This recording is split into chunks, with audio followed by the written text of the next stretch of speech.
총장님 잘리신 이후에 이 스튜디오에 직접 나오신 건 처음이죠? 예, 처음입니다. 네. 앞으로는 자주 있을 예정으로. 저 혼자 생각 중인데. 백수 생활을 오래 하셔서 그런지 피부가 아주 좋으세요.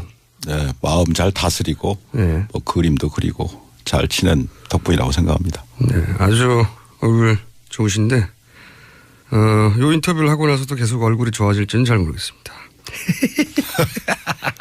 제가 스튜디오에 모시려고 진짜 한 10고 초려 정도 했거든요. 10고 초려. 네. 자, 드디어 모셨습니다. 먼저 이 질문부터 드리겠습니다. 이 박근혜 정부와 국정원 댓글 수사를 하시다가 부딪히셨죠. 그러니까 청와대 말을 안 들은 거죠. 수사 의지를 너무 강력하게 보이시다가 처참하게 잘리신 분인데 최근에 이 박근혜 최순실 게이트를 보면서 어떤 느낌이 드시는지 간단한 소회부터 먼저 한마디 해 주십시오. 네, 제가 갑자기 검찰총장을 일상의 이유로 그만둔 이후에 많은 자성의 시간을 보내왔었습니다. 그런데 최근 최순실 국정농단 사태 이전에는 검찰 돌아가는 걸 보면서 뭐 우라가 치밀 때도 있고 많은 걱정이 되기도 했었습니다. 그런데 특검이 가동되고 또 특검이 본격 수사를 나서는 걸 보면서 국민 여러분들께서도 마찬가지시겠지만은 많은 위로도 되고 또 경우에 따라서는 안타까울 때도 있고 그렇습니다. 위로가 되신다는 건 기본적으로 특검이 잘하고 있다는 얘기겠죠? 네, 저는 그렇게 생각을 합니다. 자, 그러면 과연 이 분야의 전문가가 맞는지 얼마나 이 분야에 계셨는지 잠깐 제가 먼저 짚어보면 검찰이 되신 게 나이가 언제셨죠? 그때? 예, 군 복무 3년 마치고 29살에 서울지검 검사로 임관을 했습니다. 29살에. 예. 그리고 확 잘리신 게?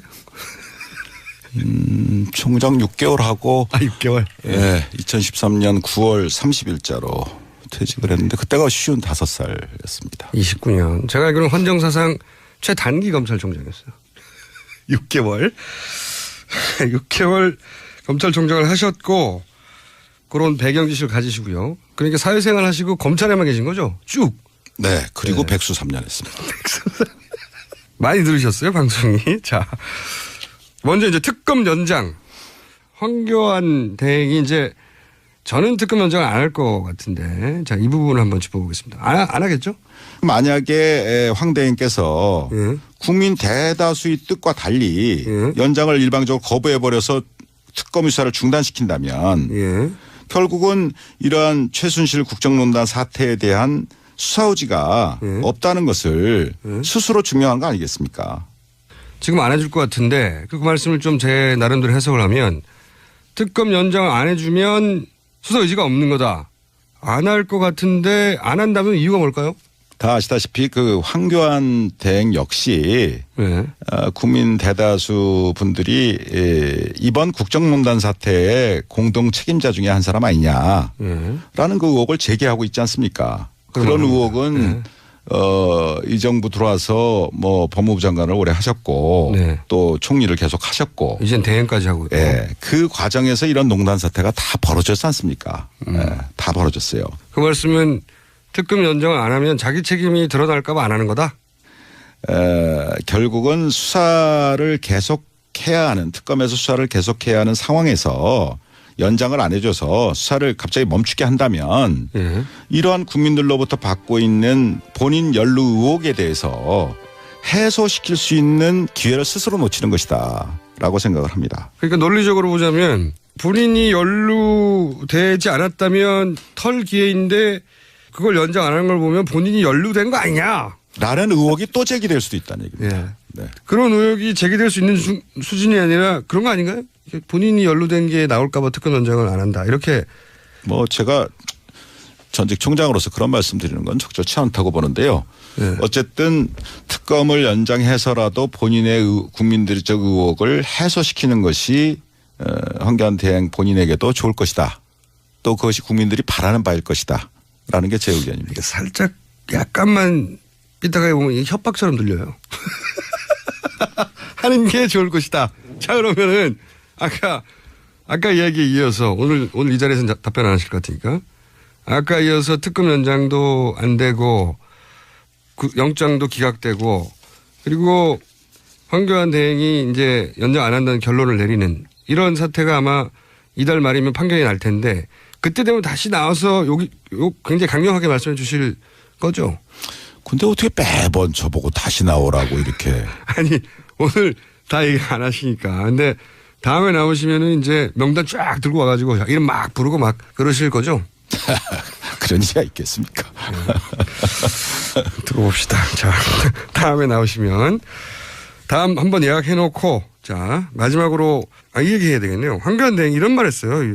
윤석열 검사 자천에 대해서 이제 언론에서도 그렇고 저도 그렇게 알고 있었는데 그리고 사실 총장님이 날아가신 것도 이 댓글 수사를 청와대 의지하고는 다르게 너무 강력하게 밀어붙이다가 날아간 걸로 알고 있는데 황교안 대행이 최근에 한마디 했어요.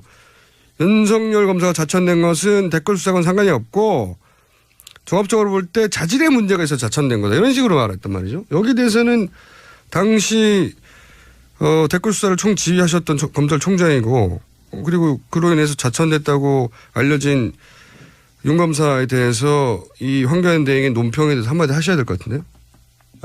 제가 그 국회 대정부 질의 과정에서 황 대행께서 그렇게 답변하시는 기사를 하셨다는 보도를 보고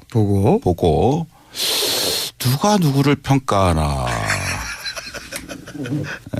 이 윤석열 검사는 제가 뭐 오래 전부터 뭐 같이 근무도 하고 데려두고도 일하고 뭐 지휘도 하고 또 마지막으로 제가 이제 국정원 댓글 사건 수사팀장으로 임명도 하고 그래서 수사하다가 저는 이제 일신상에서 먼저 나가고 그랬습니다만은 본인 그런 오랜 오래 겪어본 그 선배 입장에서 생각을 한다면 뭐 제 나름대로 평가를 하고 싶은 생각도 듭니다. 뭐라고 평가하시겠습니까? 우선 황교안 대행은 자질이 문제가 있어 신뢰가 없어 자천했다는 거거든요. 한마디로 요약하면. 전 뭐 거기에 대해서는 아까 그 말로 답변을 대신하고요. 누가를 평가하냐? 제 생각으로는 이 윤석열 검사는 지금 뭐 특검팀에서 열심히 뭐 쥐야창창 수사를 하고 있는 것 같은데 아주 치밀하고 해박한 법률 전문가입니다. 법률 이론가예요. 기본적으로. 그다음에 어떤 법과 원칙에 어긋나는 것 거기에 대해서는 단호히 거부합니다. 오케이. 저한테도 많이 거부했어요. 그러면 어떤 이 검찰이라는 것이 상명하복 조직인데 거기서 상사의 말이 틀리다고 그래서 거기에 대해서 거부를 하고 대들고 자기 소신을 편다는 것은 정말 그건 대단한 용기가 필요한 겁니다. 바깥에서 보시는 것보다도 더. 그래서 거기에는 분명히 자기 희생적인 자기 헌신적인 용기가 없으면 불가능한 겁니다. 근데 이 윤석열 검사 같은 경우는 제가 겪은 바에 의하면 자기 헌신적인 용기를 갖고 있어요. 갖고 있는 친구다 이거요. 그다음에 또 아주 다이내믹합니다. 신중하면서도 다이내믹해서 말하자면 예리한 칼잡이다. 그래서 한마디로 제가 말씀드린다면 문무를 겸비한 훌륭한 검사다. 문무를 겸비한. 문무를 겸비한 훌륭한 검투사다. 뭐 그런 표현을 하고 싶습니다. 자, 무슨 말씀인지 잘 알았고요. 자, 마지막으로 어렵게 스튜디오 직접 나오셨는데 혹시 다음 출연까지는 아직 뭐 한 3주 정도 남았기 때문에 남기고 하실 말씀 뭐 국민들이 하고 싶은 말씀이나 검찰에게 하고 싶은 이야기 있으면 제가 뭐 간단한 심정을 말씀드리겠습니다. 대한민국 검찰은 2,000명이 넘는 검사를 포함해서 10,000명이 넘는 방대한 수사 인력을 가진 강력한 수사기관입니다. 다시 말해서 평소 수사 역량이 지금 현재 특검의 100배가 넘습니다. 수사 역량 면에서 100분의 1도 안 되는 20명의 특검 검사들이 불과 몇 달이란 짧은 단기간에 이전 검찰의 수사보다는 비교할 수 없을 정도의 성과를 내고 있지 않습니까? 그래서 그러한 그 상황을 바라다 보면서 참 현재의 이 검찰 후배들은 상당히 마음속이 부끄럽고 또 참담한 그런 심정이라고 믿습니다. 저 또한 그런 심정입니다. 그래서 이번 특검을 보면서 권력의 개가 되어서 권력의 입맛에 맞게 수사하는 것과 국민의 검찰로 법과 원칙대로 수사하는 것의 이 극명한 차이를 그리고 검찰이 이 지경이 되도록 만든 정치 검사들의 말로를 우리 정의로운 젊은 검사들이 꼭 마음에 새기고 잊지 말기를 바랍니다. 자기 손에 쥐어진 칼로 자신의 팔다리를 베어서라도 국민의 검찰로 다시 태어나기를 바랄 뿐입니다. 마음에 와닿는 마지막 말씀이었습니다. 오늘 여기까지 하고요. 그럼 3주에 다시 나오는 걸로 하고 생각해보고 여기까지 하겠습니다. 지금까지 어렵게 모신 최동욱 전 검찰총장이었습니다. 감사합니다. 감사합니다.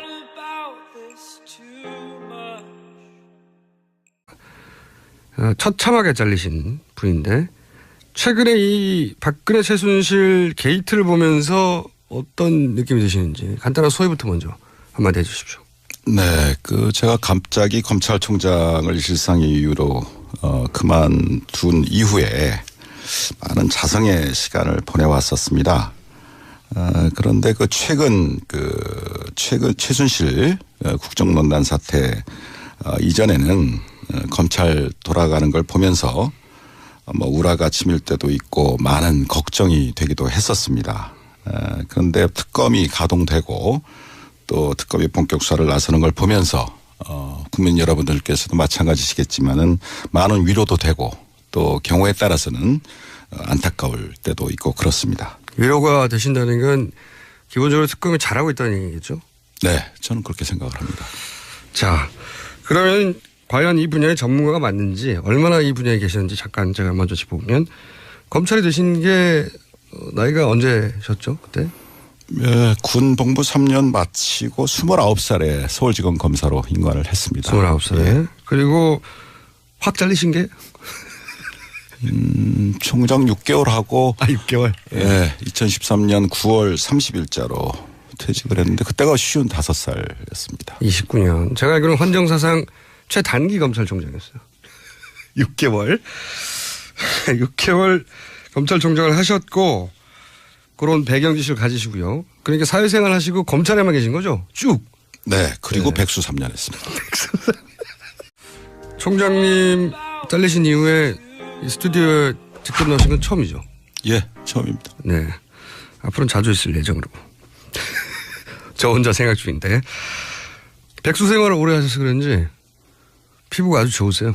네. 마음 잘 다스리고 네. 그림도 그리고 잘 치는 덕분이라고 생각합니다. 네. 아주 얼굴 좋으신데 요 인터뷰를 하고 나서도 계속 얼굴이 좋아질지는 잘 모르겠습니다. 제가 스튜디오에 모시려고 진짜 한 19초려 정도 했거든요. 19초려. 네. 자, 드디어 모셨습니다. 먼저 이 질문부터 드리겠습니다. 이 박근혜 정부와 국정원 댓글 수사를 하시다가 부딪히셨죠. 그러니까 청와대 말을 안 들은 거죠. 수사 의지를 너무 강력하게 보이시다가. 한 사람 아니냐. 예. 라는 그 의혹을 제기하고 있지 않습니까? 그런 의혹은 이 정부 들어와서 법무부 장관을 오래 하셨고 네. 또 총리를 계속 하셨고 이젠 대행까지 하고 있고. 예. 그 과정에서 이런 농단 사태가 다 벌어졌지 않습니까? 예. 다 벌어졌어요. 그 말씀은 특검 연장을 안 하면 자기 책임이 드러날까 봐 안 하는 거다?